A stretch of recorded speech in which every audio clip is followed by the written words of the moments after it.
আমরা চাচ্ছি যে সরকারের সাথে নেগোসিয়েশন করে আলোচনার মাধ্যমে আজকেই আইনটি প্রত্যাহার করার জন্য। যদি আজকে এই আইনটি প্রত্যাহার করা না হয় তাহলে কর্মচারীরা তাদের স্বাভাবিক কাজকর্মে ফিরে যাবে না এবং তারা এই নিবর্তনমূলক আইনের কঠোর প্রতিবাদ জানাবে। সারা বাংলাদেশের প্রত্যেকটা দপ্তর সংস্থা বিভাগের কর্মচারীদেরকে ঐক্যবদ্ধ করে এই কালো আইনের প্রতিবাদ জানাবে এবং কালো আইন সম্পূর্ণরূপে প্রত্যাহার না করা পর্যন্ত বাংলাদেশের 18 লক্ষ কর্মচারী ঘরে ফিরবে না।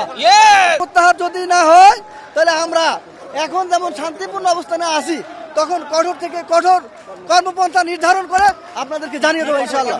আমরা এই আন্দোলন জোরদার করব যতক্ষণ পর্যন্ত এই আইন প্রত্যাহার না হবে এবং আমরা অত্যন্ত দুঃখের সাথে জানাতে বাধ্য হচ্ছি যে কয়জন সচিব এই আইন প্রণয়নের সাথে জড়িত আমরা তাদের পদত্যাগ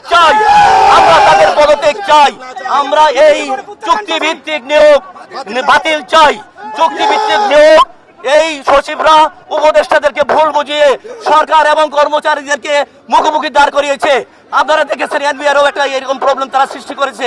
কি দরকার ছিল বাজেটের আগে তাদের এখানে হস্তক্ষেপ করা? কি দরকার ছিল আমাদের এই আইন করা? এখন কি আইন করার সময়?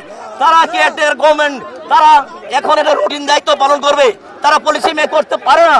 তারা শুধু সরকারকে বিব্রত করার জন্য আমাদের মাননীয় প্রধান উপদেষ্টা ডক্টর ইউনূস যখন বিশ্বব্যাপী তার নাম ছড়িয়ে পড়েছে, তাদের সুনাম ক্ষুণ্ণ করার জন্য তারা এই আইন করেছে। সচিবালয় বিশৃঙ্খল পরিবেশ সৃষ্টি করার জন্য এই চুক্তিভিত্তিক 5-6 জন সচিব আছে তারা দায়ী। আপনারা মিডিয়ার ভাইদের কাছে আমার অনুরোধ, ভাই আপনারা এই সচিব 5-6 জন সচিবের বিরুদ্ধে আপনারা লেখেন, আপনারা ফলো করে প্রচার করেন। বিশেষ করে একজন মামলার আসামি হয়ে কিভাবে এই আইন অধ্যাদেশ পাশ করে জনপ্রশাসন সচিব আমরা দেখেছেন কালকে তার বিরুদ্ধে মামলা হয়েছে। আমরা তার প্রত্যাখ্যান চাই। আইন শৃঙ্খলা বাকি বাহিনীর কাছে আমাদের অনুরোধ, আপনারা তাকে গ্রেপ্তার করে সচিবালয় থেকে বের করে নিয়ে যান। যদি তা না নিয়ে যান তাহলে আমরা তাকে গ্রেপ্তার করে পুলিশের হাতে দিতে বাধ্য হব। মহোদয়ের সাথে কথা বলছি, ওনারা প্রত্যেকে আমাদেরকে ব্ল্যাকমেইল করছে। আমরা এর প্রতিবাদ জানাই।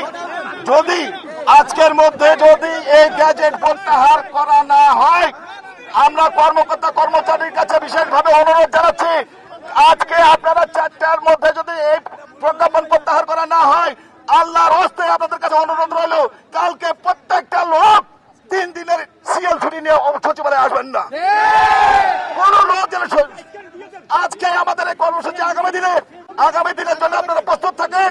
প্রত্যেকে 3 দিন ছুটি নিয়ে আপনারা সিএল ছুটি নিয়ে বাসায় বসে থাকবেন। যে সচিব বা যে কোনো কর্মকর্তা আপনাদের বিরুদ্ধে যদি ব্যবস্থা নেয়, ইনশাল্লাহ আমাদের শরীরে বিন্দু পরিমাণ রক্ত থাকা পর্যন্ত জবাব দেবো ইনশাল্লাহ। পিছপা হবে না। মাঠে যখন নেমেছি মরতে শিখেছি, জেল খেটেছি, যতই জেল জুলি মুলিয়ে হোক। আরে 5 জন সচিবের মধ্যে একজন মোস্ট ক্রিমিনাল হচ্ছে জনপ্রশাসন সচিব মোখলেসুর রহমান সাহেব। আপনি ভুলে গেছেন 12 বছর এলপিআর থাকার পরে আবার চাকরিতে আসছেন। আপনার মিষ্টি মিষ্টি কথা শুনে মনে করছেন আমরা ভুলে যাবো। আপনি হচ্ছেন মোস্ট ক্রিমিনাল এই সচিবালয়ের মধ্যে।